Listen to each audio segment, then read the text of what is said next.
In this video, I'm going to show you how to remove age restriction on YouTube. That is quite simple and easy to do, so let's begin. And first, open up your YouTube, then tap on your profile icon and select Settings. Here, tap on General, and there you will find Restricted Mode. And to remove age restrictions, you need to toggle it off, and after that, you need to go back on that page, tap on your profile icon again.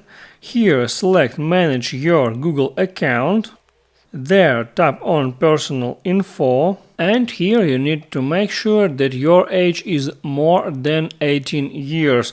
So you can go right there and you can change here your birthday. You can just change your year to be older than 18 years. So that's how it works. Hit the like button and don't forget to subscribe.